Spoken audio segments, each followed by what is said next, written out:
you all for coming. My name is Chris Waipu. I am the candidate for Whangarei, so thank you all for coming.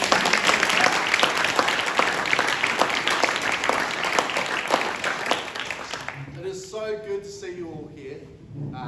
We realise that these are some troubling times, and often for the past few months we've been encouraged not to meet in big groups, but this is how we get the word out.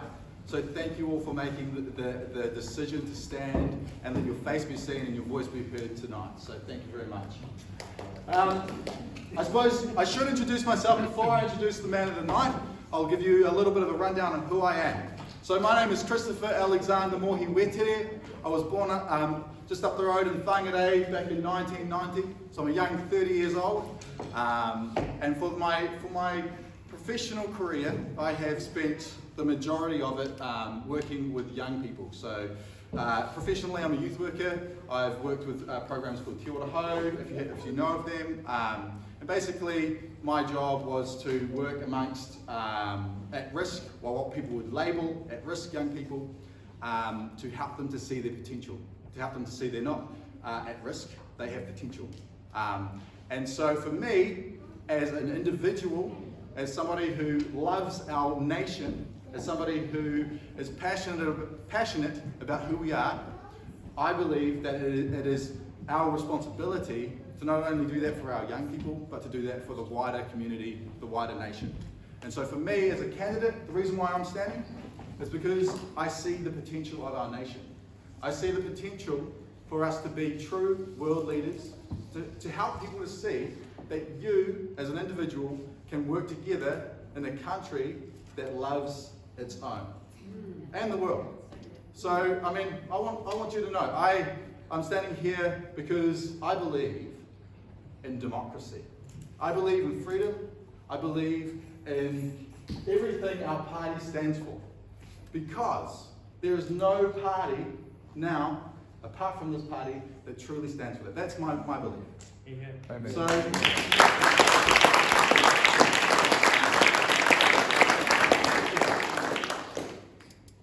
So I realise that as a politician, or as a candidate, you're supposed to come up with some promises to give to the people. I want to tell you now, my promise is this.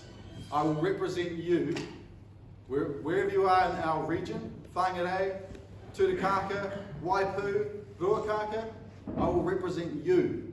I am one of you, I am for you, I am with you. And all my experience as a youth worker, I realise that, some people might look down on that. But what is it? What do you do? You go into the community, you see what they need, you see what they can do, and you provide them with a platform to be able to grow. What New Zealand needs is a platform to be able to grow. And so that's where I am, that's what I'm about. So thank you for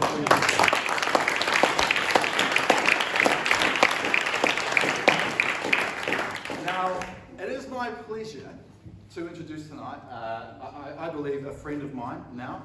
We met, I think it was 6 weeks ago, and we've had an amazing journey together up here in Whangarei. Obviously, he represents Te Tai Tokiro, which is the greater Northland. And to be honest, this man is the man for us. He's not just the man for the Māori people, he's the man for the people of New Zealand. And so, when he's talking tonight, listen to what he has to say. Take down notes. Let's go out, and when we see our friends, when we see the people in our communities, let's spread the message. Because tonight, this is our night. And so, without further ado, Billy Te Kahika, thank you very much. Cheers.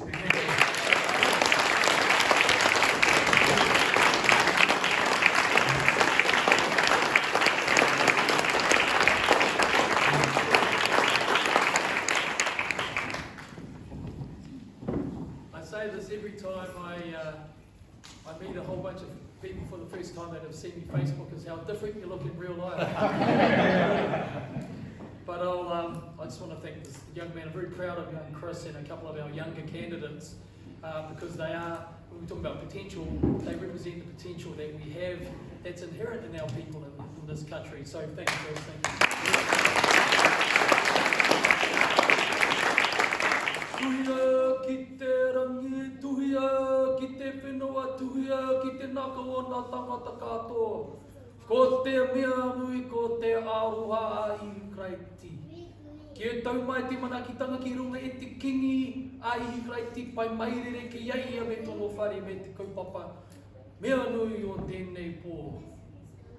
E te mauri o te whenua, e te mauri nā mana a iwi o te uri o Ngāti Wai tēnā koutou. E nā manuhiri o nā hau e whā. E nā whānau taiwi nau mai whakatau mai rā ki te kaupapa o tēnei pō. Nau mai hara mai ki te whakawhiti kōrero e te kaupapa me te āhua mea nui whakahira tēnei o tēnei pō. Ai, ka nui te koa me ta hari ki te tūtaki i au koutou katoa, ki runga i te koro ai a iu kraiti. Nō reira e te whānau. E te mea nui te kaupapa me te kōrero o te pō. Ko te mea nui e mahi atua, e mahi tika, e mahi atāhua, e mahi whakawhanaungatanga, e mahi pai mairere, e mahi rangimāriatanga. I roto tu ingoa tapu o te matua itirangi, tēnā koutou, tēnā koutou, tēnā nō tātou katoa. Good evening. Well, it only seems like a short few months ago that I was just your average guitar hero. I say that with a bit of a giggle because, you know, I live such a quiet life, typically outside of music. My wife and I and our children, of which one is over here, two are hiding at the back, and my wife is over here incognito. And we live in Te Tai Tokiro. My wife whakapapa's from up here. I whakapapa from down Waikato Tainui and the east coast in Ngāti Pahuwera, which is the top of the Hawke's Bay. And I've been up here for 5 years, and in my 5 years of living in Te Tai Tokiro, I'm astounded by a couple of things. Number one, how beautiful and easy to live in Aotearoa is, and number two, how great a job our MPs have done to fail us. And that's completely a new way of starting my presentation off, because I want to, just like Chris was saying, is that, you know, we are ordinary fish and chip New Zealanders. Like, I call myself a fish and chip Kiwi, even though I'm meant to be a vegetarian. and I use that terminology because, you know, we are you. I'm you. You're me. Different shades of it, different reflections, but we really are New Zealanders. We are Kiwis together. Māori, Pākehā, Chinese, Indian, wherever you come from. If you come to Aotearoa, New Zealand, and you want to truly be a part of the fabric, adopt Kiwiana into your culture, assimilate and share, then you're part of our whānau. You know, that's where I sit on that matter. However, what I did see a few months ago when COVID-19 was first announced to the planet was the beginning of a change of stance to perhaps our life would continue as New Zealanders and Kiwis and Māori and all together in this lifestyle that we live in Aotearoa, New Zealand.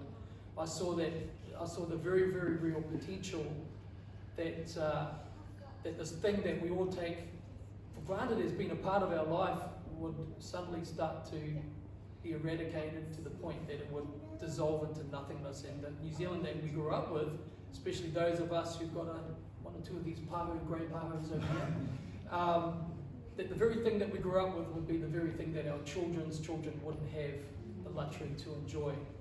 But what took me on this journey was, as I was going through Chicago International Airport with my beautiful whānau, I was on my way to play some concerts with my hero, a blues guitar player, Buddy Guy, who's taught Eric Clapton, Steve Ray Vaughan. He's the guy, literally. And I was the first New Zealander ever to be invited to perform with him at his blues club in Chicago, a famous blues club called Legends.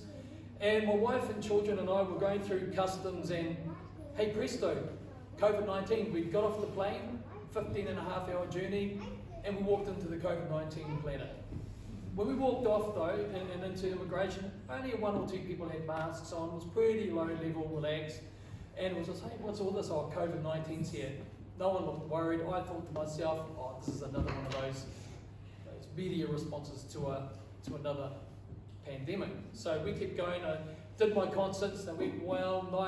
9 days later, we flew back home. But it was interesting at the time in the United States. It was all very calm. It was all very, hey, you know, she's all going to be all right. Let's just ride this through like we've done many times before. But when we got home to New Zealand, we came off the plane 15 and a half hours the other way back to New Zealand. And when we walked through customs and immigration and got off the plane, we saw a completely different world to the one that we left. It was, you know, it was masks and gloves, plastic gloves, rubber gloves, everything, everywhere. The New Zealand airport that we'd left was a very different one to what we came home to. And all around the airport was a sense of urgency, this sense of panic. And so, well, hey, what's going on here? We knew about COVID-19, but it was relaxed in the US to get here to New Zealand, and it was COVID-19 death, you're going to die. COVID-19 death, you're going to die. COVID-19 death, you're going to die. So immediately I thought, oh my gosh, this is serious. So what did we do? We got home as quickly as we could to Whangarei, back to the luxury of our 23 acres of bush and farm, and on our farm we homeschool our babies and we live our quiet life, and we were really relieved to get back home. And then we got into it, and COVID-19 death, fear, you're going to die. And I thought, oh my gosh, okay, here it is. Here it is. I've been studying geopolitics for, I'll reveal my age now, 25 years. And I've been studying the Bible, the books of Daniel and Revelation, Daniel chapter 2, Daniel chapter 7, 8, 9, 12. The Revelation chapters, really all of the book of Revelation, but in particular 13 to 18, which hold the key to telling us what's going to happen in our time period today. I tell you what, I've studied in every spiritual faith system there is. My dad's ex-Hare Krishna, my mum's a Buddhist, and I've got Catholic family, I've got all this, but I tell you what, the truth and the word along the way, geopolitical studies really blew my mind, and I knew that something was coming down the pipeline at us, and I knew that it was going to be really, really big when it happened, but I didn't quite know what. But one of the things that I had studied in my geopolitical studies was I studied very closely the United Nations, and particularly two programs that I was interested in. One was Agenda 21 Sustainable Development, and the other was Agenda 2030, which really is the post-world of successfully implementing Agenda 21 Sustainable Development. We'll go into that soon. Anyway, so when I was in the army, many of you will know that I'm ex-army. In fact, I've got my old sergeant here in the audience here. He's not looking to point at him. He knows who he is. He's putting his hand up even over here. And he was a great guy. We had loads of fun. And just as an aside, do you remember that time we went to Opanoni to get an unexploded World War II grenade in Hokianga? Do you remember that?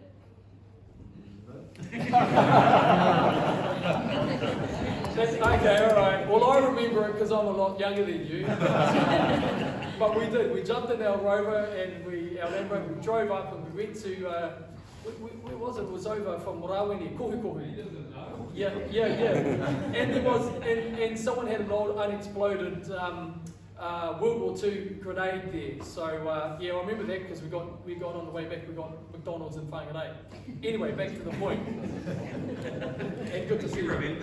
Yeah, but while I was in the New Zealand Army, I did have the great fortune to con myself, and I say that politely, onto an all ranks course for the Military Intelligence Corps of New Zealand Army. And it's a tri-service corps, but it sits really under the auspices of the New Zealand Army. And I did the introductory courses, of which there's 3 sub-courses within that. And you complete one, you pass to another, you complete that, you go to the next one. So by the time you get to the end of it, you've basically completed the introductory stuff, and they really assess whether you're smart enough to be an intelligence person or not. I didn't find any intelligence there at all. But anyway, but what it did do, it gave me the basic skills of being able to put information together, because that's really, really important to do, especially when you're studying geopolitics, so that you don't start off on a pretense and build information about what you want to say, but that you simply grab the facts, lay it all out, and examine it. And that's what they teach you. It's quite a discipline. It's a very good discipline to have. So when this COVID-19 thing came out, and I'm sitting at my farm, and I heard the scenario of fear, death, destruction to COVID-19, I thought, oh my gosh, here we have a bioweapon. They're releasing a bioweapon on humanity here. So I thought, right, okay. Immediately, you know, I let all my whānau know, hey, this isn't right. You know, we need to be careful. Of course, the MOH, fear, death, COVID-19. You know, it's all coming at you. So what did I do? I said to my wife, we had a chat, and we agreed that we needed to lock down. And we locked down 10 days before everyone else. So what did we do? We go to Countdown and buy lots of food and toilet paper. Just kidding on the food.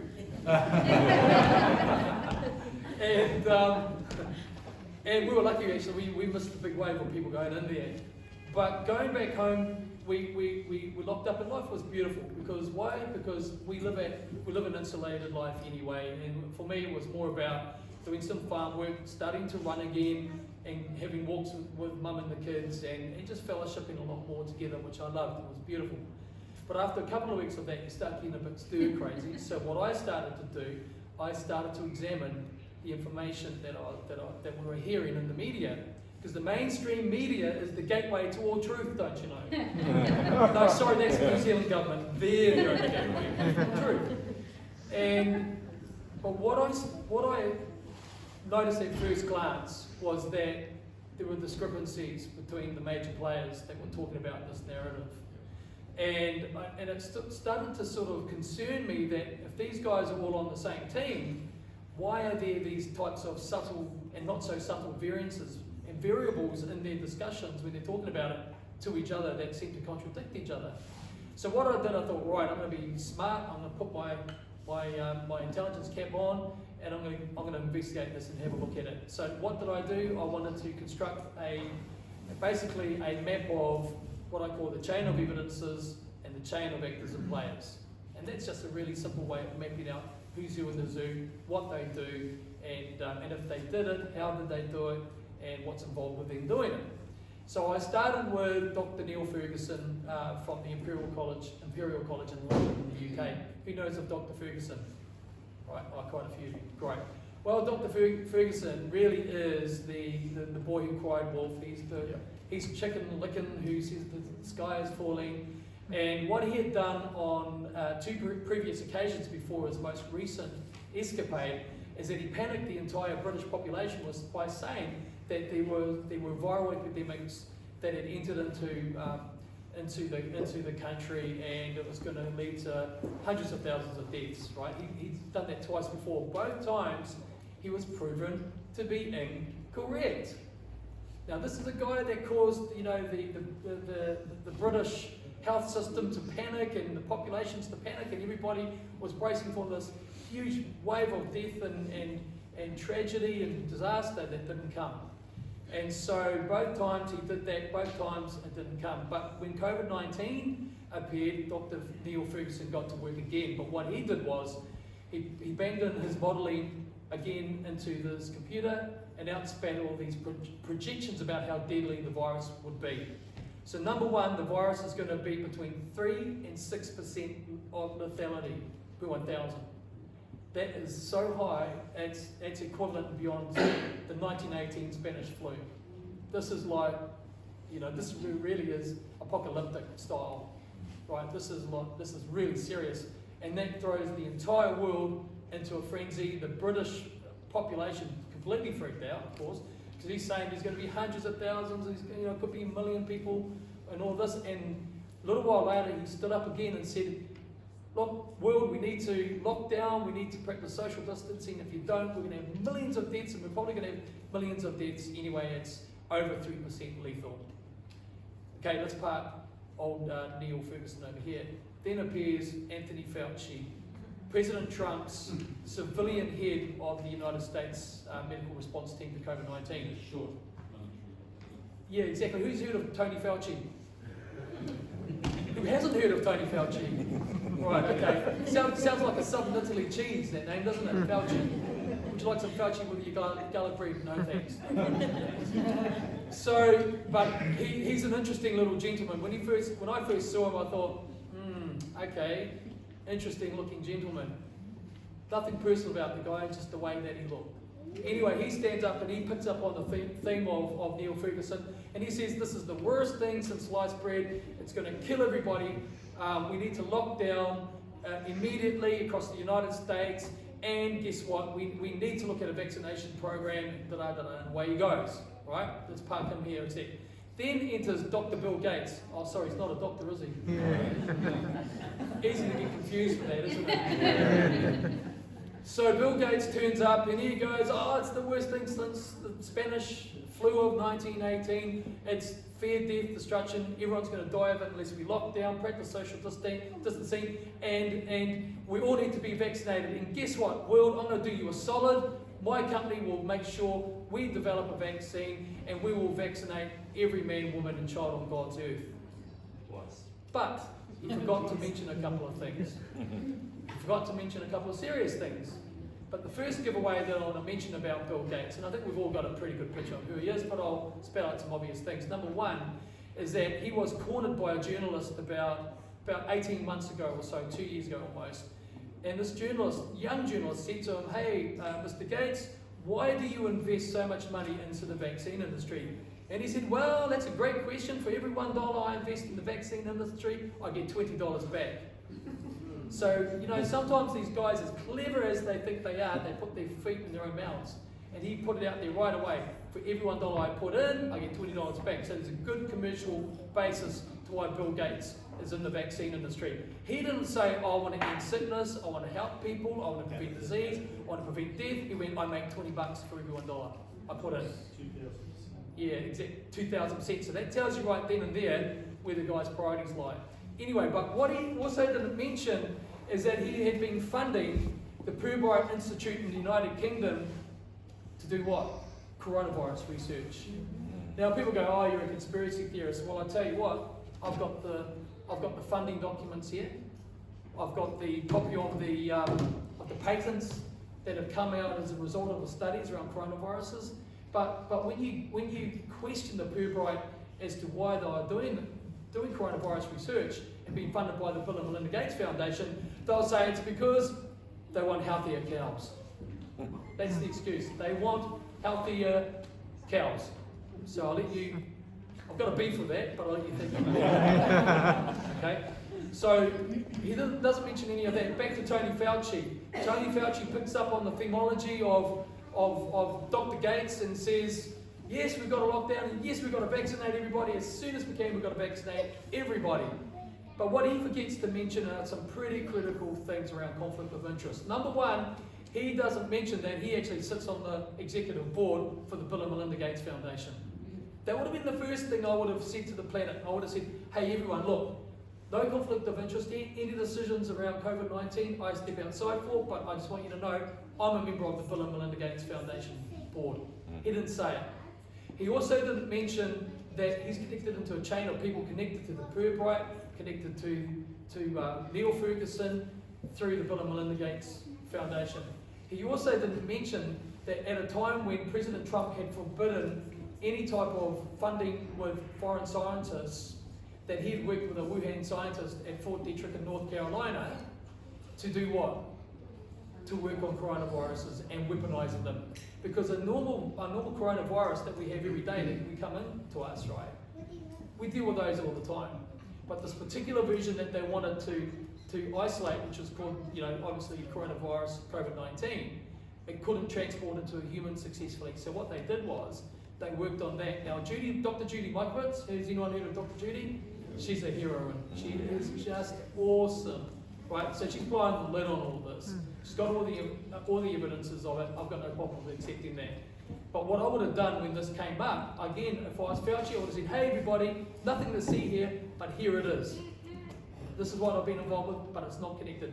But unfortunately, he didn't do that. So what happens is, the Wuhan scientist, she completes her mission, goes back to Wuhan, but she leaves with $3.7 million of US taxpayer money with her at a time when Trump said, no money, not allowed. He funds this woman to go back to Wuhan. Now, Dr. Fauci is the national director of the what? National Institute of Health. So he knows exactly what he's doing. He knows exactly what he shouldn't have done, yet he did it. And then this lady goes back to China. Next minute, hey presto, COVID-19 hits the world because it was released at the local bat takeaway. That's what happened to us, right? You go and get your bat and chips, you got a coronavirus.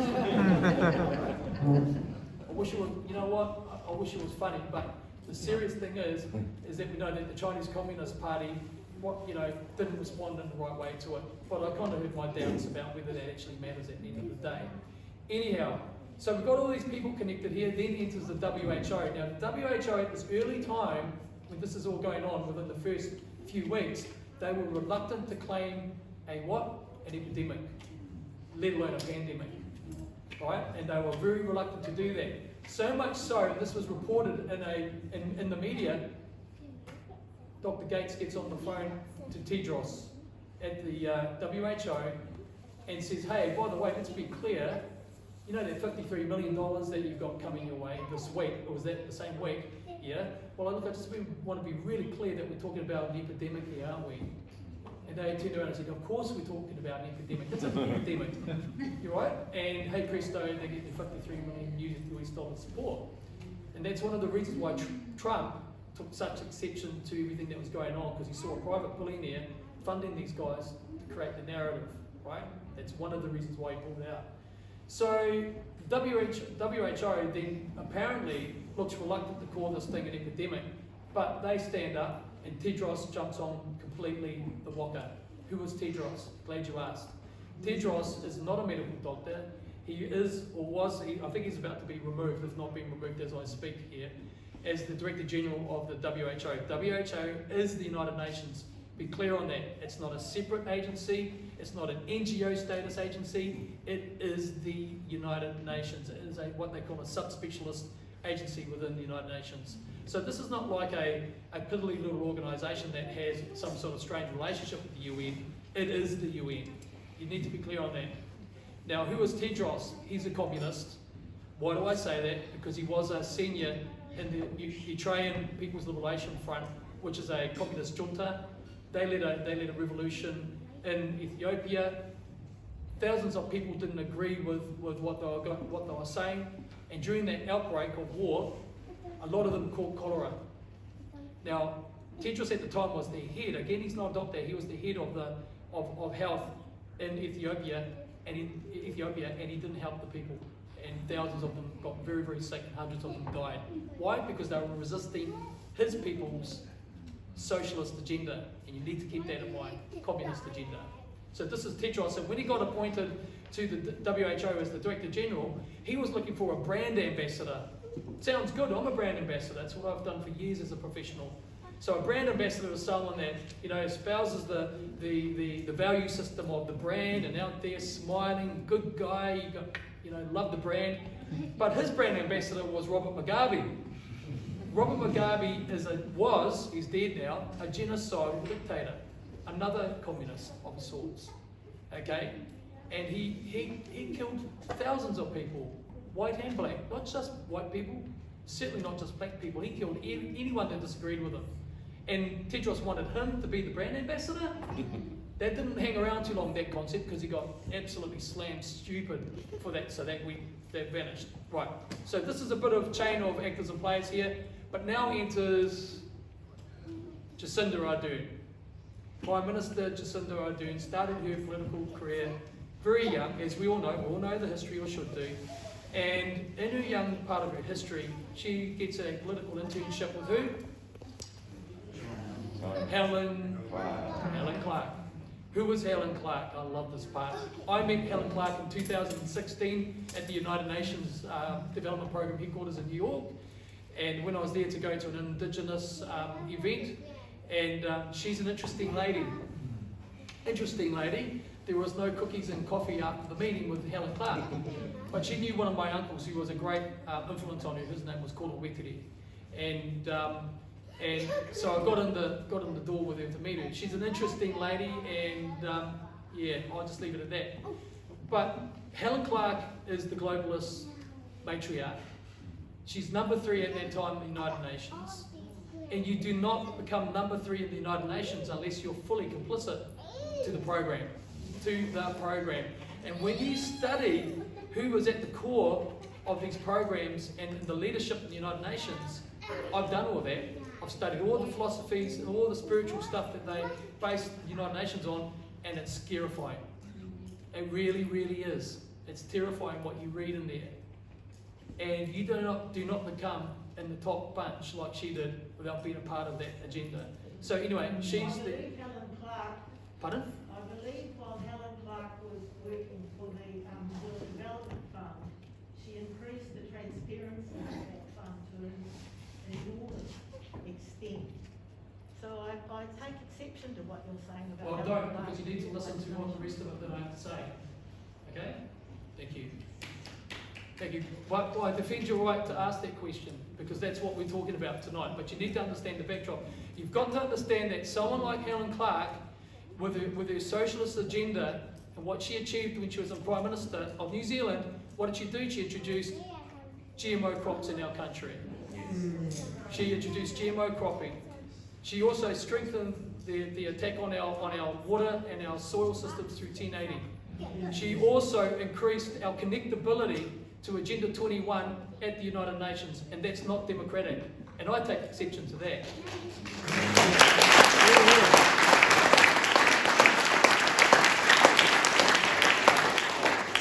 So Jacinda, Prime Minister Ardern, she starts her political internship with Helen Clark. No doubt, enjoying this birds of a feather, they flock together.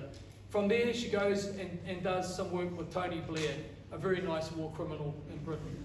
She then completes that, comes back to New Zealand, and really does kick off politely her serious professional politician career.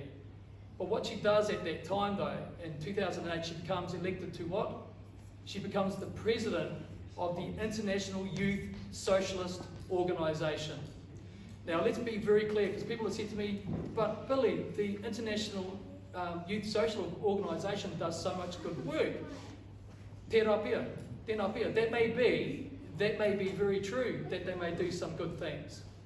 But when you go inside the mentality of the philosophy of this particular organisation, it's completely socialist. Socialism is the gateway to full-blown communism, full stop. And when you understand communism, and I have read Karl Marx, you understand that communism, or Marxism, shall we say, has a society where there's only two classes. There's the top class, called the hierarchy, then there's the herd, called the proletariat. Only two. Only two. There's nothing in the middle. There's no middle class, there's no above the middle class, no just below the middle class. It's either have or have not. That's socialism for you, for a fact. Everything is owned by the government. They control everything. And the role of the herd, which is all of us, I guarantee you, they consider all of us the herd. The role of the herd is something that they call productivity, production. But not in like, let's grow some tomatoes and sell it. It's everything.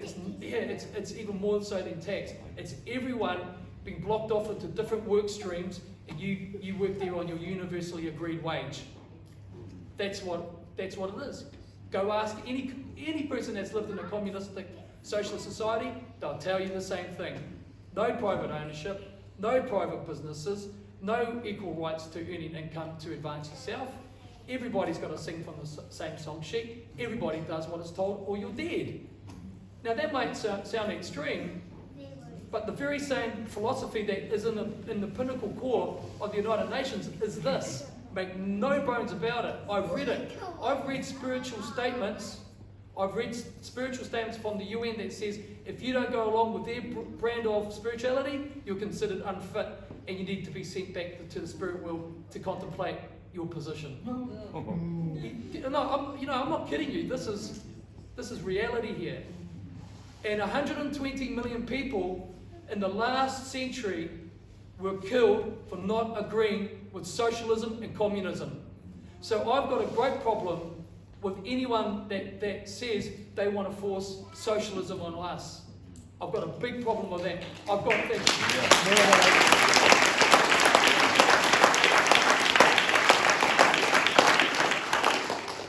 But my role as a democratic person and a freedoms person is to make sure that socialists can live undisturbed in peace to be a socialist. I want to be a democracy freedoms person, and I want to live undisturbed and free.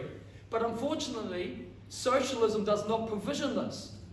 Helen Clark as the former Prime Minister of New Zealand, worked in the United Nations that has policies like Agenda 21 and Agenda 2030 that means you cannot grow what you want to grow in your land. You cannot do what you want to do with your land and build on it. They will tell you what you can do with your children and how you educate them. They will tell you what you can do with your water collection, and if you don't get an approval, you're not allowed to collect it yourself. They will tell you what you will do with your seas and your waters. They will tell you what legalities you have as individual systems to be able to talk to your council or not. They will tell you how to believe from a spiritual basis. If you don't go along with it, you're in trouble. They will tell you what you'll do with your military. They will have right to determine in their framework to control every aspect of your life within these two agendas, 21 and 2030. And when you understand them, when you read them, all 396 pages of Agenda 21, 1,000 pages after that of post-amble, when you read it, you know you're looking at the Communist Manifesto. But the difference with it, it has the strong arm of fascism on this side, which is what? Public-private partnerships. Why is that? Because they need corporates to control water, control money, control what you spend, and to monitor you. That's why there's a strange symbiotic relationship when you get stuck into it between socialism and private-public partnerships over here, which is fascism. That's fascism. If you don't understand any of this stuff, go home and do your study on it for about 18 years and let me know when you're done. Right? Because this is serious stuff you've got to understand. Because I'm not standing here as an alarmist. I've done my work. I know what's aimed at us. Rosa Koire, one of the great minds who understands Agenda 21 and Agenda 2030, she's critiqued me. And she says, I'm on the button with what I'm saying. Her book, Behind the Green Mask, if you don't have it, buy it. Find it, buy it. I haven't read it. I've read the agenda books. That's what I've done. But when you get into these agendas, you start to see words like sustainability, sustainable, social equity, social justice, wealth distribution and fair distribution of wealth. That's why this government right now has no problem saying to any one of you out there that's got more than $10,000 in your bank, we're coming for you. Because we're going to use your money to pay for our debt. That's socialism. Margaret Thatcher said a great thing. She said socialism is a great idea until it runs out of other people's money. She was onto it. No, it was a metaphor. Right? Because let's talk about that. Because no, good on you. No, I love it. This is what we can do as a whānau here. It's a smaller group tonight for me. I'm loving it. So the taxation regime that the Greens Party and Labour have agreed to is one that affects inheritance tax. 40%. 40% of someone's lifelong savings that they want to leave to their whānau is going to be taxed. So you've been taxed all your life, you die, you don't want to tax another 40% out of you. That's the Greens Party. That was their philosophy that they sold to the Labour Party. What else does the Labour Party want to do? It's come out and said blatantly that they're going to look at increasing taxes across all tax ranges. Why is that? Because they don't know how to get us out of the debt that they've caused out of this. They don't. They don't want to. They don't want to. They want to collapse us. That's exactly what I believe. I've seen the evidences of it. Look, there's a funny old saying that they teach you in the intelligence course. It's a bit of a hoot, actually. They say if it walks like a duck, talks like a duck, looks like a duck, it's a duck. Because sometimes you look at stuff and you think, nah, it just can't be. It just cannot be. Yeah. But it is. It is. Sir? Go back 5 minutes ago, you said how the socialist economy, the government owns everything. I want the opinion of the government sold everything. Yeah, that's exactly right. That's what you're saying. Yeah, but it's control, it's third-party control. So what they do is, I'll give you an example. If you know, does anyone know what's happening with the water in the Kaipara district? Anybody's heard what's happening there? Anyone heard what's happening with water down in the South Island? Right now, this government is forcing all of the councils to sell their water rights to private companies. Right now. I was with Tim Shebok, the Mayor of Invercargill, 3 weeks ago. And he has had people from central Wellington, from this government, down on his doorstep, saying to them that their 3 waters program, wastewater, drinking water, septic, they need to sign all that over to them, and they're going to sign it over to a private company to manage. Like Watercare Auckland. Watercare Auckland. Is that owned by us? No, it's not. It's privately managed. Kaipara District Council right now, that mayor over there, had someone on his doorstep probably, the most recent, probably about a month ago. He's actually said he's got reservations about it as well. He has. That's exactly right. But what they've said to him, because he has those reservations, it's coming anyway. So the sooner you do it, the better.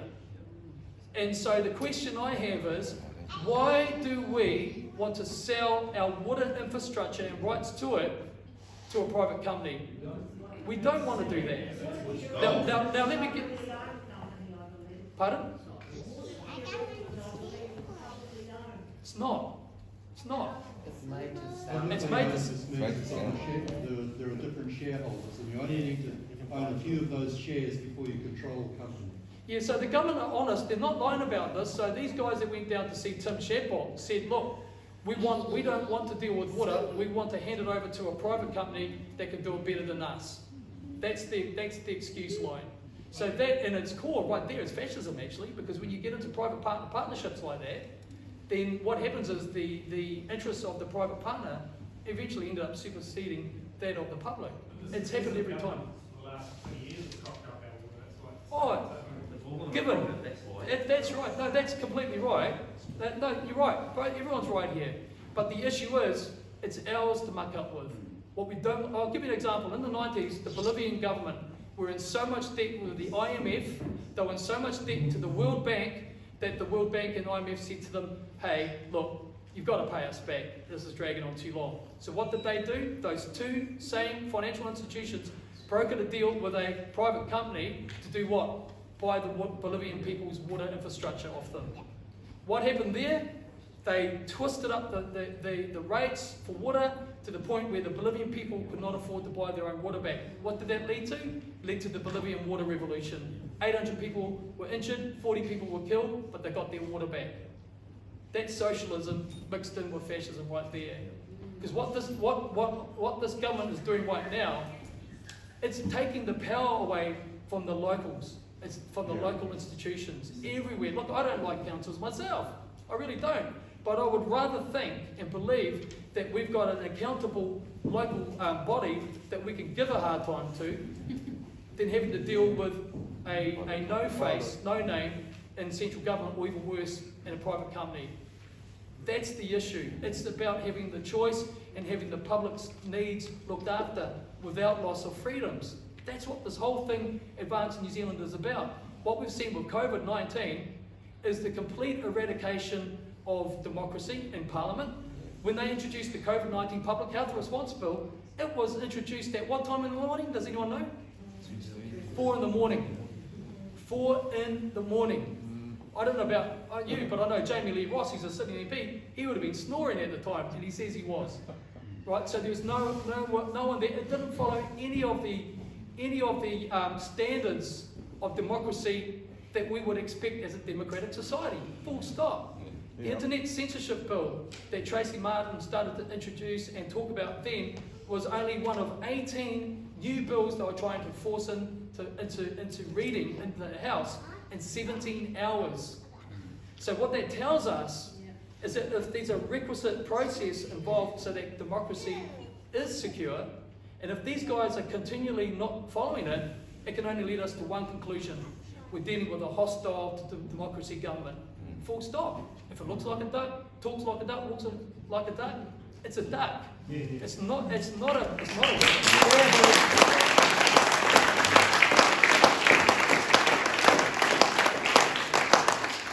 So the issue that we have is that we now have a situation where the government has come out and said it is the only single source of truth in regards to this whole COVID-19 issue. But it's not just the COVID-19 issue, it's the stuff emanating out of it as a consequence of the COVID-19 issue.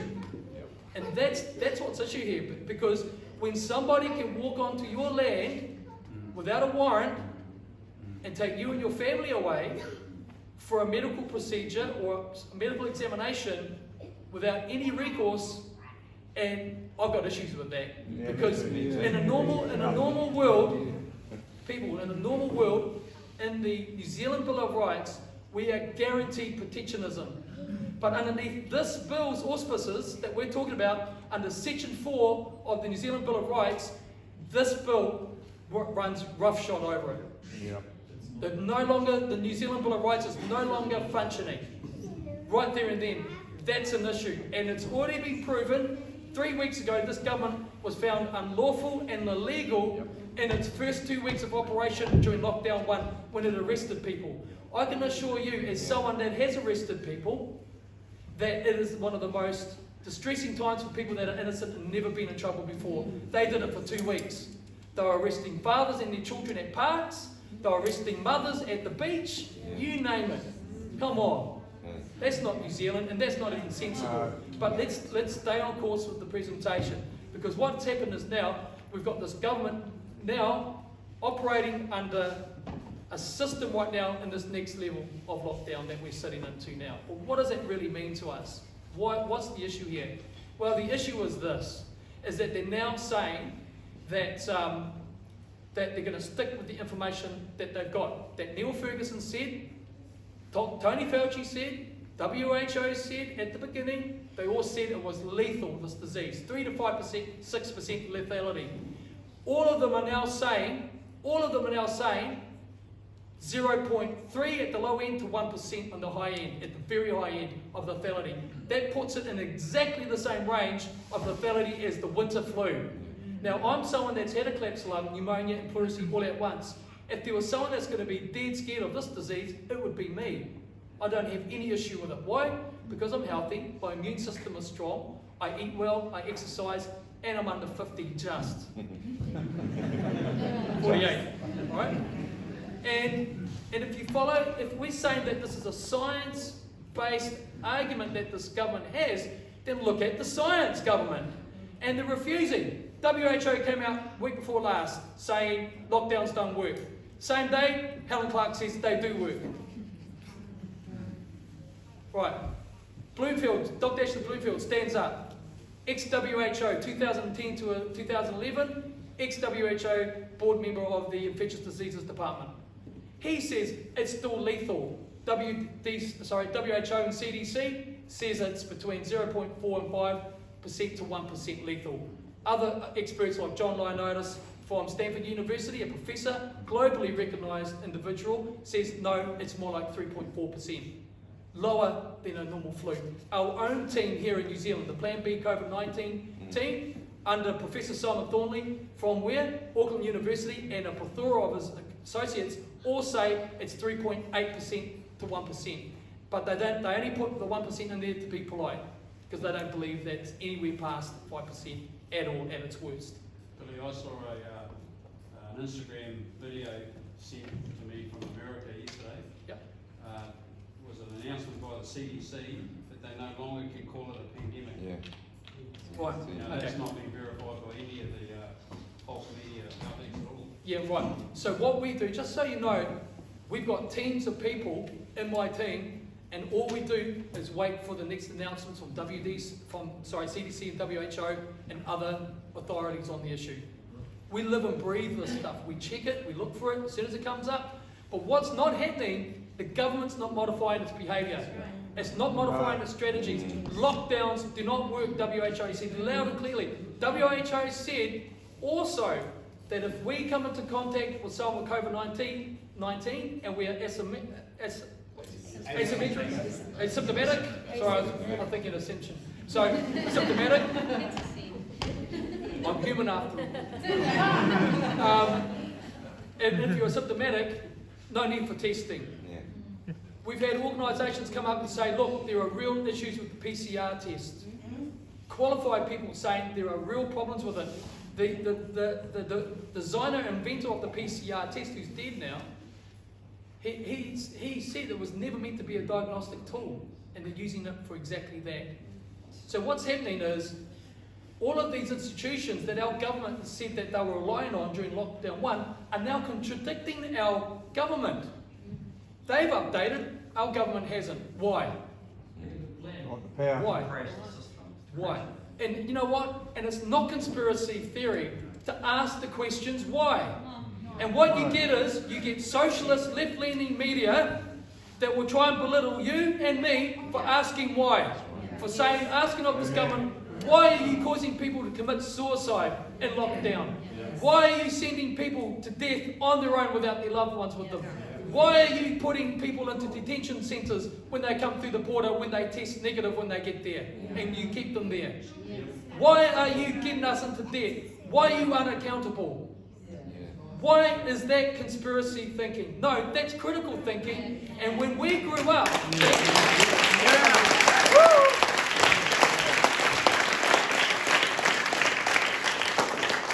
when I grew up, and I'm sure many of you, the most respected person in someone's whare in their house was the critical thinker.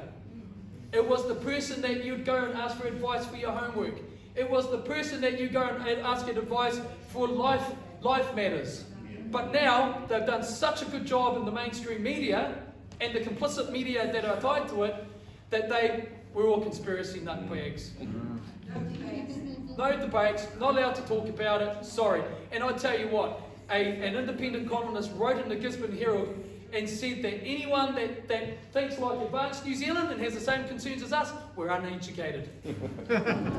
we're intellectually ineffective and incapable. But you see, again, that is the head rearing of the body of socialism, because they do not want you to challenge any of it. You say something against it, they kill you. And that's what's happened in China, that's what's happened in North Korea, it's what's happened in any communist country ever throughout time. You disagree with it, they silence you. And I'm deeply ashamed to know that on the 1st of October, Facebook New Zealand will be changing its entire system. Censorship. And I will point out to you yesterday, true to Tracy Martin's bill, Tracy Martin is a New Zealand First MP. Yes, Winston threw us under the bus. New Zealand First MP Tracy Martin wanted her internet censorship bill, filtering bill going in, and guess what happens yesterday? 2 policemen rock up to Karen Brewer's home. Who's seen that video? Yeah. Right. 2 policemen go up, knock on the door, and say, hey, we want to talk to you about something. She says, what? What would you like to talk to me about? Nice to meet you. Constable who? Constable Ross. Constable King. Matt King's son. Okay, great. What would you like to talk to me about? Oh, I want to talk to you about, have you been Facebooking stuff about COVID-19? No, I haven't. I've been Facebooking about pedophilia. Oh, no, well, we're here to talk to you about some of your posts that you've been making about COVID-19. So come on, we were all upset about what was happening with that poor lady, that pregnant lady in Melbourne who got arrested by the police there for posting something about having a peaceful protest. I've got it all over my Facebook. What's coming for me? Because we are going to have a large protest this Saturday, whānau. I want you all to jump in your cars, buses, horses, scooters. I don't care what. Glider. I don't mind. Because we need to send a message to this government that we have serious questions that they need to be accountable to. That no amount of saying we're a conspiracy nut job case, no amount of putting us down, no amount of I'm a communist secret agent, I'm a Scientologist, or whatever, doesn't change the issue at all. And the louder they claim that, the more determined I am to stand here and keep saying it. We've got questions, you've got to answer them. You can run, you can't hide, because we the people are the many, you are the few.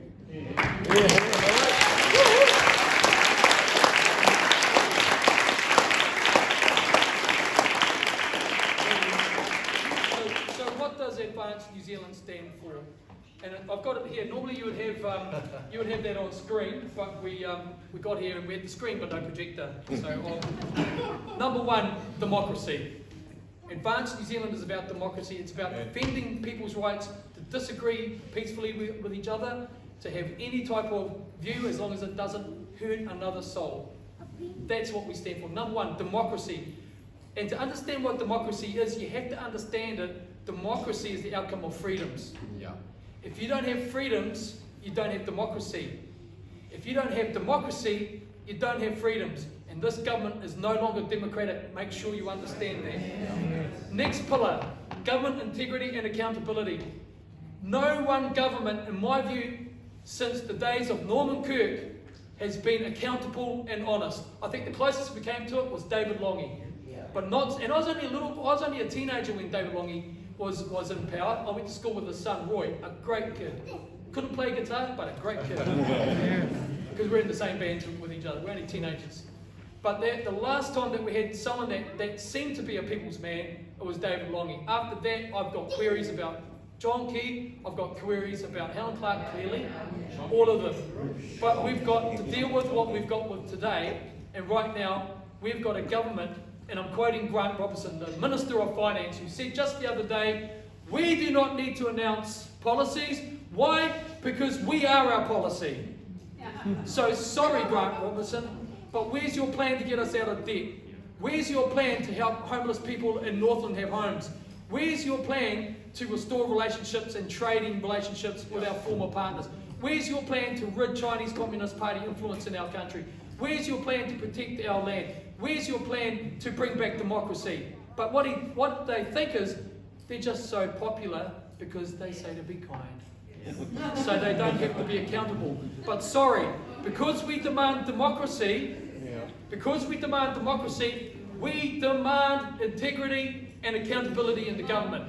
That's the number 2 pillar. The third thing we stand on here is public safety, which is broken down into these following sub-pillars.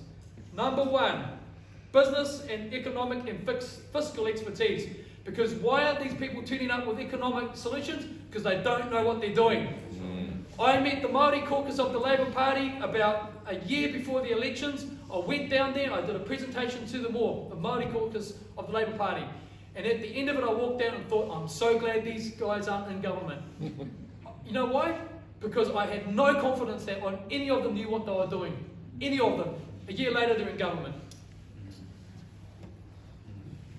We do not need another career bureaucrat, a career politician to make these absolutely important and critical decisions on how to repair our economy. We need real people, we need real farmers. We need real people that have won money, lost money, got it back again through learning how to be in business. We need fish and chip New Zealanders like us, not prune politicians that are at the mercy of the United Nations or at the mercy of corporates or at the mercy of the Chinese Communist Party. We need real New Zealanders.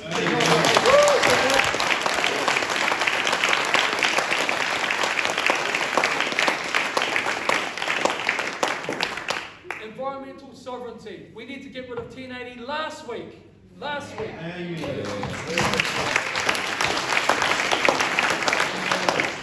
not just about 1080. We need to investigate that because it's true. It does destroy our soil table. It does destroy our water table. It does destroy loads of non-target species. It does.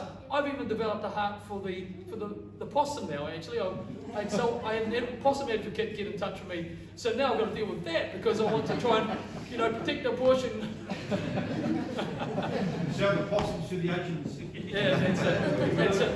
But the issue, see, the other part of Agenda 2030 is they want all of us out of provincial, semi-rural and rural areas. They do. They want us out of here and they want us put us into high-density urban zones, super cities. It's in their paperwork. So what does that mean? It means that they're aiming to create all these no-go areas that are just lush and green wilderness, and you're not allowed to go there unless you have a special permit, and then you might be in the 1%, so you might not need the permit. You just go in there, but they're going to make it non-human exclusive zones, human exclusive zones, right? And that is one of the reasons why they are destroying the agricultural sector in our country. And I've spoken to Federated Farmers presidents, I've spoken to farmers from Invercargill to up north here.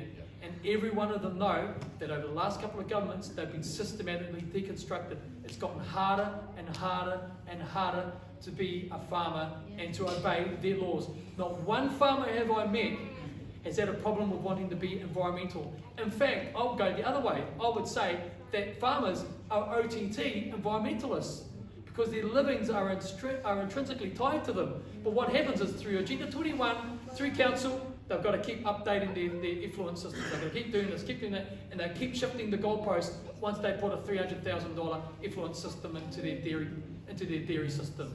They keep changing the goalposts, changing it to the one day farmer goes, I can't do it. And I have a bunch of farmers down in South Otago right now praying like hell, we get into government. I've got them in Taranaki, I've got them in the Bay of Plenty, I've got them in the Waikato, I've got them everywhere. Farmers hoping that we'll get in, because I believe that good agribusiness can work hand in hand with environmentalism. I've got no doubt of that. But that's not what Agenda 21 says and 2030 says. It says get rid of all of that. Government will control flow of food production and harvesting and growing, and they'll control the businesses. And they'll own it. So that's why you, the middle class, and the middle class farmers that operate these businesses are the enemy. If it walks like a duck, talks like a duck, it's a duck. Watch the behaviour. I don't even like politicians, except for Jamie Lee Ross. I really don't. I don't trust many of them at all. I don't, because they change the integrity on a dime. I'd rather stand for integrity and get the hiding that comes with it than turn around and backpedal. I'm not going to do that.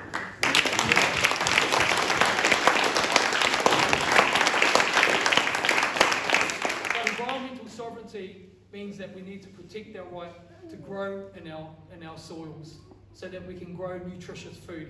Because again, you know, under the Agenda 21 system, they control the seeds that you use to grow. Who are they? Pardon me? Who are they? The United Nations.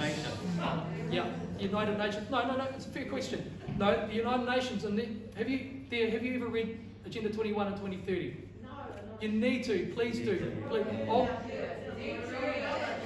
it's horrible. Yeah, you're right. Why do you think the world is so evil? Why do you think the United Because it Nations is. Because it No, is. hold on. Let it finish. evil? As a government, our politicians are evil, and the media is evil. They are.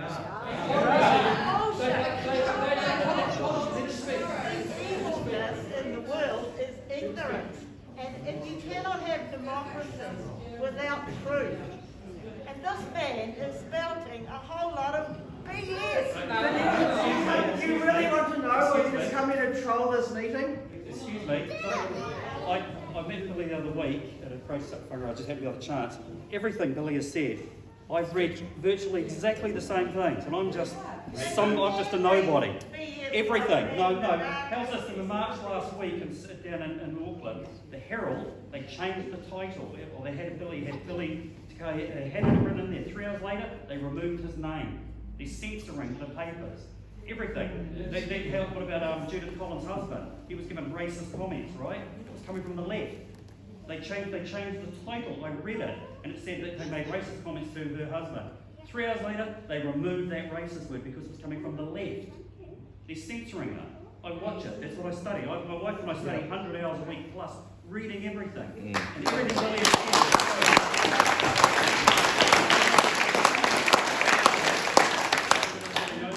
There's a Confucius Institute. The Confucius Institute has been brought in here, paid for by the Chinese Communist Party. They're in all the universities in New Zealand. I've researched it. And they put it all through. And even our neighbour across the road, they've got a young kid who's learning Mandarin. It's been paid for, it's been paid for by the Chinese Communist Party, the Confucius Institute. Look it up. And on top of that, and in the middle of all of this, in the middle of all of this, there's going to be a new financial reset.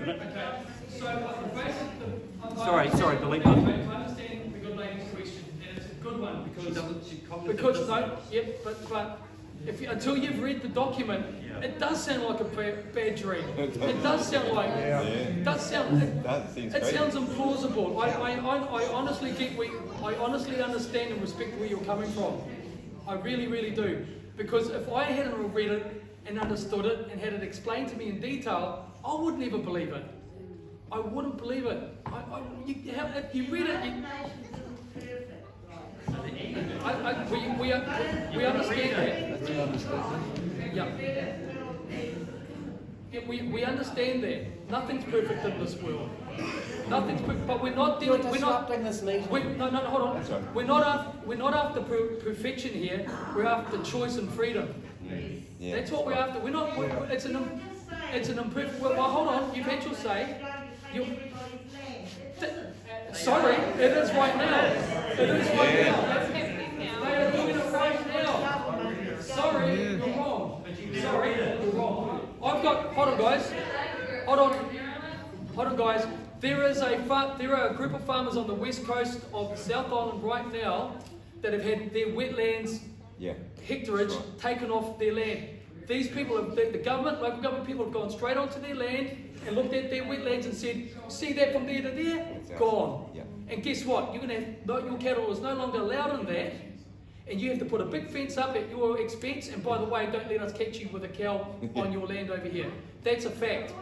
That is a fact. How the government had failed to look after water quality in New Zealand. It's a range of issues. It's a range of issues. This wetland, hold on a second, let me explain it to you so you can really understand this. I'm going to ask you to do, look, I'll give you my card, you go and read these documents, I'll give you some source information to go to, I'll give you a couple of farmers' numbers, you do your journalistic work, I know you're a media person, do your real research, and then come, ring me up and say, meet you for coffee, I'll come to you, we'll sit down and have this chat again, because respectfully, ma'am, you're uneducated.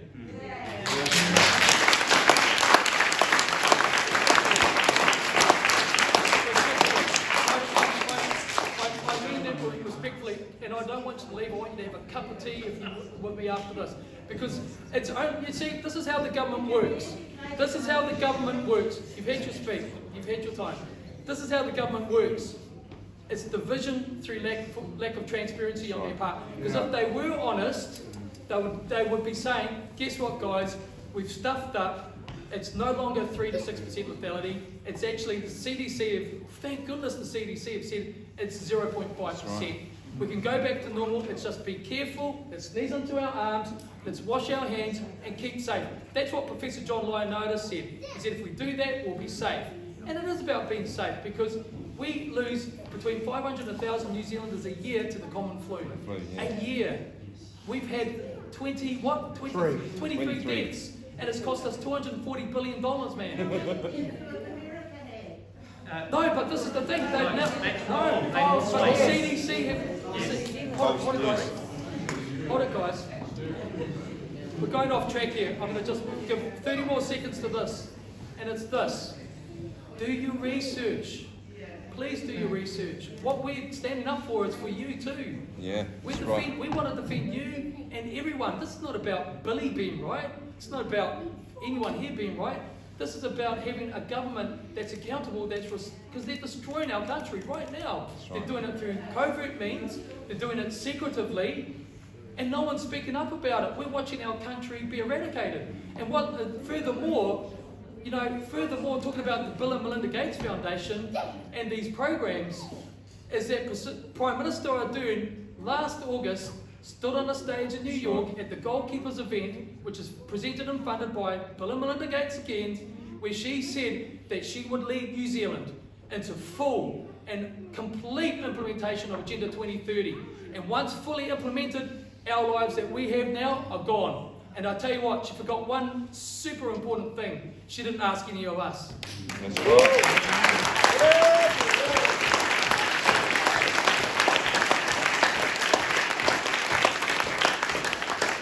So environmental sovereignty also includes taking to referenda the whole issue around fluoride as well. Because we've had people, we've had orthodontists, we've had dental scientists say that there is no justifiable reason for fluoride in water. So what we need to do though, we need to justify true investigation of it. We need to. Excuse me, thank you. Arrange your own meeting. Please do. It's not easy. We are.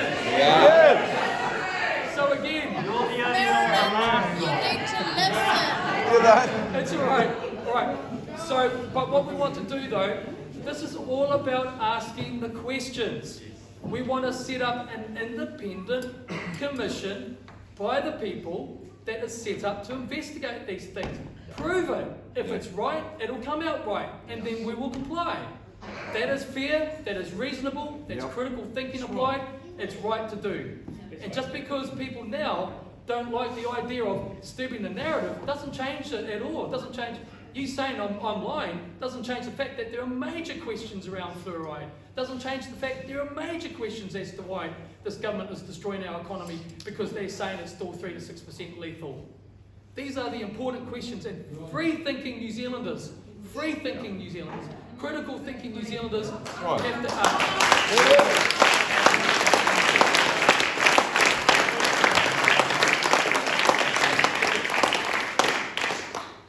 just really quickly, at the end of the day, this is a public meeting. So we're going to have an opportunity to have discussion with you and be able to voice our opinions, because we're here to share what we're about. And if you don't like that, that's okay. But I could respectfully ask that if you have something to say, just hold off. Keep it in, pin it, and then when we come to a time to have some discussion, then we'll have that discussion. Yeah, we're about 5 minutes away from doing that, guys. 10 minutes at the most, so we'll get into it. But this is what this is about. We are all one community here. Right. We don't have to all agree with each other, but we need to look after our sister here. Yeah, that's right. Yeah. Just as much as, the moment we lose that, we've succumbed to this government and what they want to do to us. This is what they're doing, yeah. We're not going to be divided. Look, the other day I had someone ring me up to say that she walked into Palmer's plant centre, she walked in and everyone had a mask but her. And she was made the pariah and made unwelcome and eventually told to leave by one of the staff members. You get people who walk in with a mask and no one else has got one. But are we being rude and unfriendly? That's right. No, and this whole issue about Black Lives Matters and all that nonsense, all lives matter. Yeah. All lives matter, and we need to, and we need to, as a community, talk these things through. And if there's one or two that don't agree, that's absolutely fine by me. That's absolutely fine. It doesn't change anything about what we stand for, because what we stand for is also wrapped around. We've got environmental sovereignty, Treaty of Waitangi. Why? Because this is and that brings us to Alistair's, my good friend Alistair over here. Sovereignty is available to us in our country. It's guaranteed by an earlier document in 1835 called Te Whakaputanga. That document guarantees not only Māori sovereignty, but all of you here, every one of us. All you need to know is that it's yours, God gave it, and no one can take it. You've got to understand that. The treaty is really the outcome of the 1835 document, but that treaty is also an agreement of a sort, a trade agreement almost, between the indigenous peoples of Aotearoa with who? The Crown of England, not with the United Nations.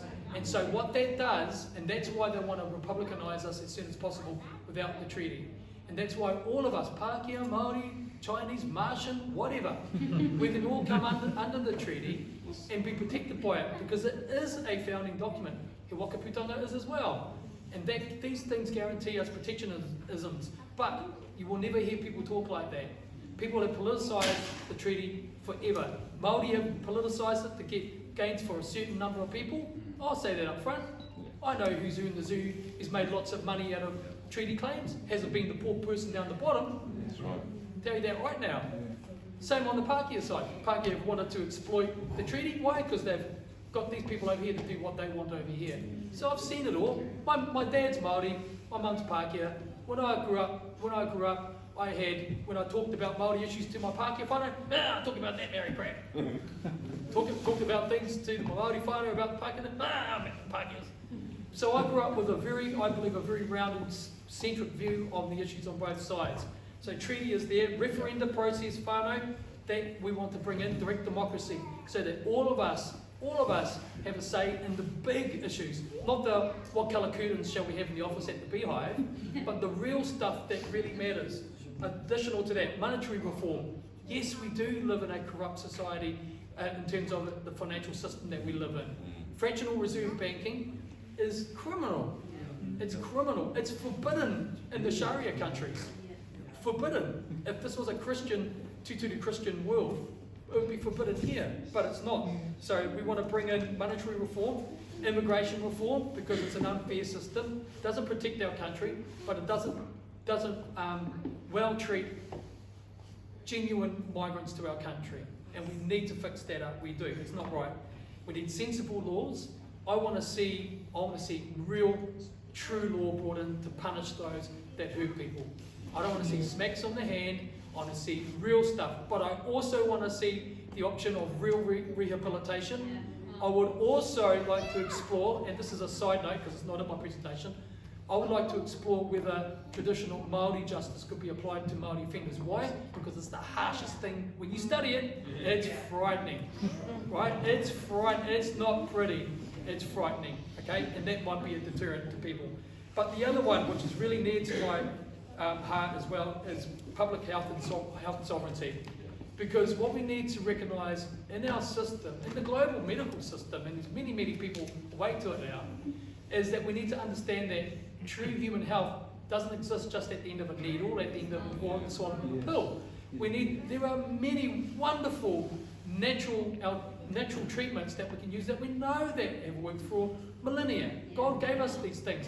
In the Māori world, we call it rongoa.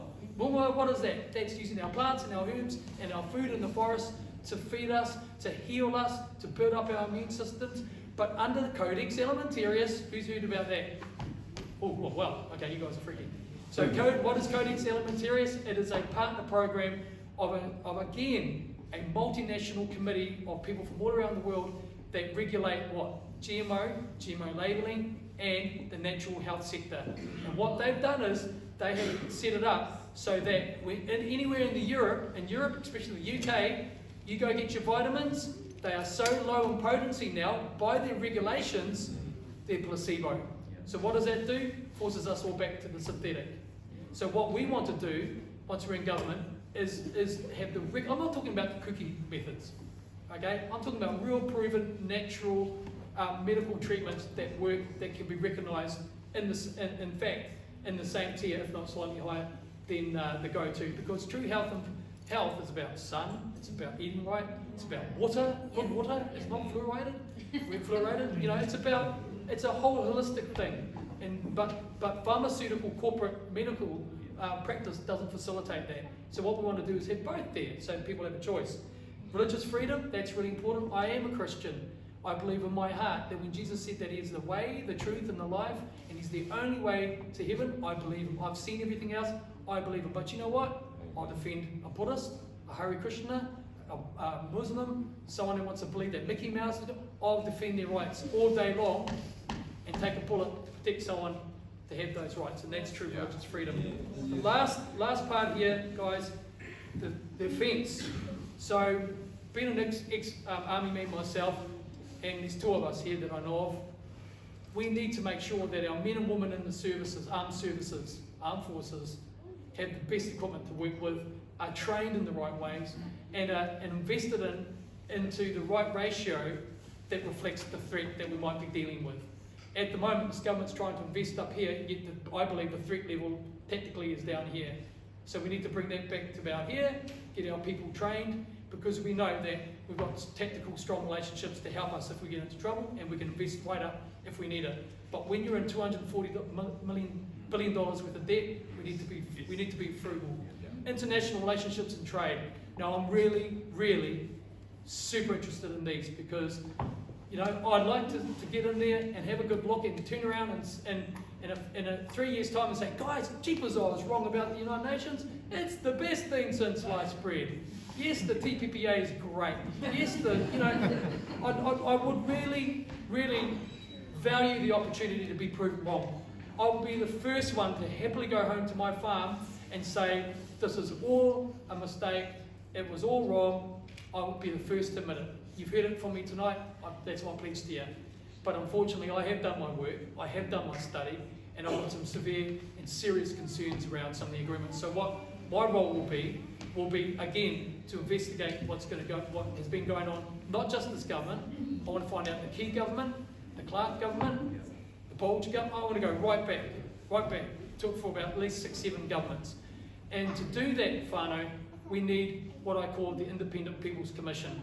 And that will be an umbrella commission, similar to MBIE and MOH, but this Independent People's Commission, I will be seeking legislative and statutory authority for this commission to investigate all of it. All these concerns that we have, to investigate it. I also want to have them absolutely equipped to, if they discover treason, to prosecute based on treason.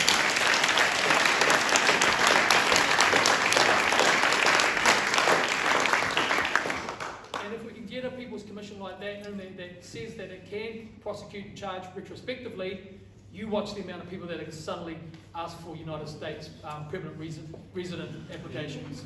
I'm telling you, it's going to go the other way. Last one here, national independence. My colleague, Jamie Lee Ross, he got into such serious trouble when he exposed that the National Party was receiving, through covert means, money from the Chinese Communist Party. Now it's been revealed that the Labour Party is also tarred with the same brush, receiving money from the Chinese Communist Party. And they are being investigated right now from the SFO. This is not conspiratorial language. This is fact. Both parties.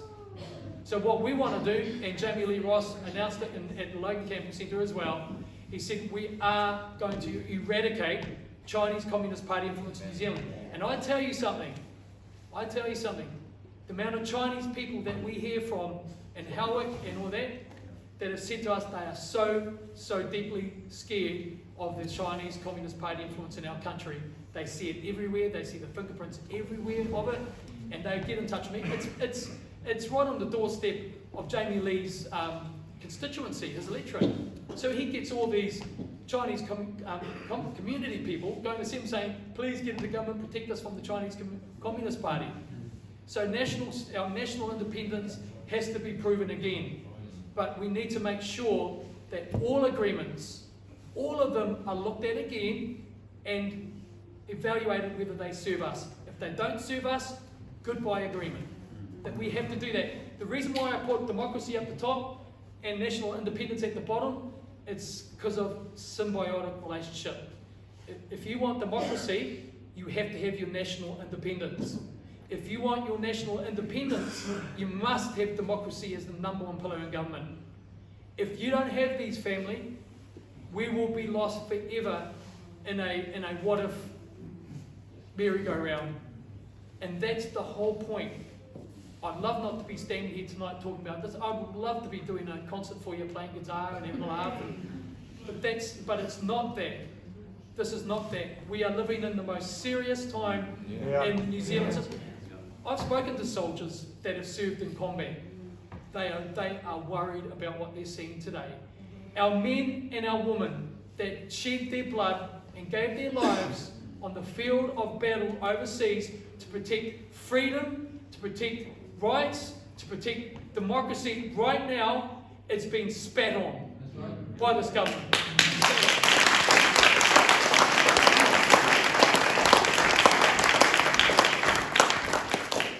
And we must make a choice together as a family. That choice is number one, are we going to allow the few to tell us, the many, what to do? Are we going to allow that? No. Not in this context, no, we're not. We're not. It's not right. It's not dutiful of patriotic New Zealanders to allow this to continue. To not go along with the idea that freedom and democracy is worth standing up for is to lay your head down ready for the guillotine. And if we don't make a decision this election to finally at last put a team of ordinary New Zealanders in government that will raise these concerns, find the answers, deconstruct these things that destroy us as Kiwis. It's about time we had a party and a movement like that wasn't just about going from blue to red and blue to red, back and forth. No, you need real Kiwis in there that do care of stuff about all of us. Advanced New Zealand Public Party was born out of that. This is not my party. This is your party. It's your party, Pete. It's your party, John. It's your party. It's everyone's party. Ian, it's all of us. It's all our party. What's North? And we are the only party saying these things that people don't like. Because everybody is happy because they think that the government's got it right. But the evidence points out clearly to me, as a reasonable New Zealander, that they haven't got it right.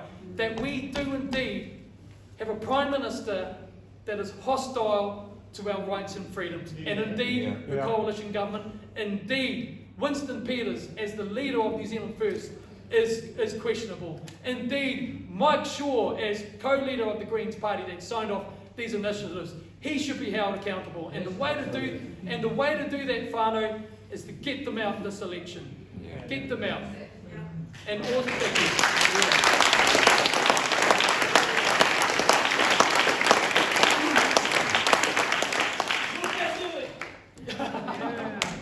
You know, I love it when Pete, we're at the, so this is my good mate here, this is Pete Metcalf. We were at the Logan Campbell Centre about a month ago, 2,500 people there, and out of the solicitude, in a serious moment, I hear, "You can do it." and a meeting doesn't seem right unless it has "you can do it" in it at least once. So, guys, look, I'm gonna open up now. Please just, if you have questions, please be respectful. Let's all be respectful to each other. We're all allowed our own opinions, and just make sure if you haven't registered to vote, please register today. If you're going to vote, party vote, vote Advance New Zealand. Every time. For me, for the Māori seats, for those Māori that are here on the Māori seat, please vote me, Billy Te Kahika, as my name. Okay, so I'm the Te Tai Tukiro MP. And one of the things I want to say about that, before we go into Q&A, is that I'm for everyone. I'm standing for a Māori seat, therefore it's my responsibility as a MP for Te Tai Tukiro to make sure I serve the people. Because I tell you what, we've had Calvin Davis, number 2 in the Labour Party for almost 3 years now. He's done nothing for our people. We've got people in caravans, in tree huts, horse floats, cow sheds living there right now. And yet our government spends $600 million per quarter on emergency temporary housing. It's madness. This is your money. Not theirs, it's your money, our money. And we've had the number 2 Labour MP up here doing nothing. Before him, Moni Harawira, he didn't get anything done either. Let's be fair about it. That's right. But if we get it right for Te Tai Tukiro, we'll get it right for all of Northland. And that's the point. That's why this young man here, he's a young man with fresh ideas and energy and vision.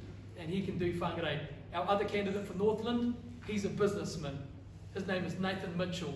Pākehā man, beautiful man, family man, Christian man, loves everyone, takes everyone as he finds them, businessman, does everything for his community already. Ordinary New Zealander. Same concerns I have. He's not conspiratorial. He's not full of hatred or of vendetta against. I don't even have a vendetta against Jacinda Ardern. I have a deep vendetta for her behaviour as Prime Minister. I really, truly do. Because what they are wanting to bring in now and beyond where we are today, it's just like nothing that I can put into words to you. If they roll this out without obstruction, they will have their way. Okay, so whānau, I'd like to open the floor for any questions about what we say. Yes, sir. After we've won a new